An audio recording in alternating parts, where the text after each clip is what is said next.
শীতের সময়টা আমার কাছে বেশ ভালোই লাগে, কারণ কি জানো, এই সময়ে বাজারে নানান রকমের সবজি পাওয়া যায়। আর এই নানান রকমের তাজা তাজা সবজি দিয়ে বিভিন্ন রকমের আইটেমও করা যায়।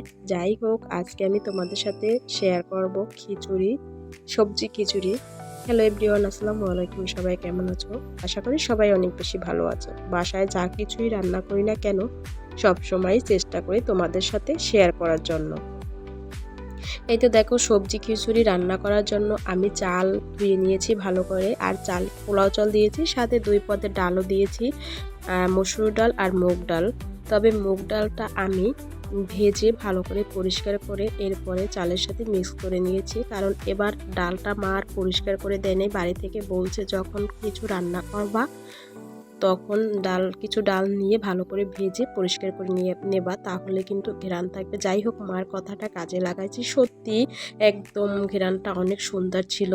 আর এই দিকে আমি মশলাটা কষিয়ে নিয়েছি। এখানে দিয়েছি প্রথমে পেঁয়াজ, মরিচ, কাঁচামরিচ দিয়েছি, সাথে পেঁয়াজ, এগুলো ভালো করে, আর কিছু মশলাও দিয়েছি ভাজা ভাজা করে। এরপরে আমি হলুদ, মরিচ, আদা রসুন বাটা এগুলো দিয়ে আবারও ভালো করে কষিয়ে নিয়েছি। এই তো দেখো, ধুয়ে রাখা আমি সবজিগুলো দিয়ে দিচ্ছি। এগুলো ধুয়ে আমি রাখছিলাম, তারপরও রান্না করার সময় আবার একটু ধুয়ে নিচ্ছি।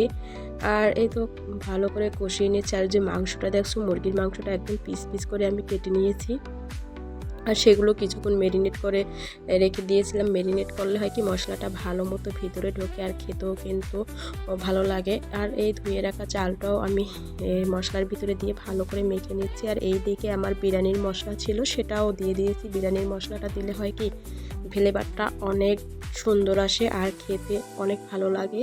আর এই রাইস কুকারে পানি ফোটানোর জন্য দিয়েছি, সেখানে আমি এই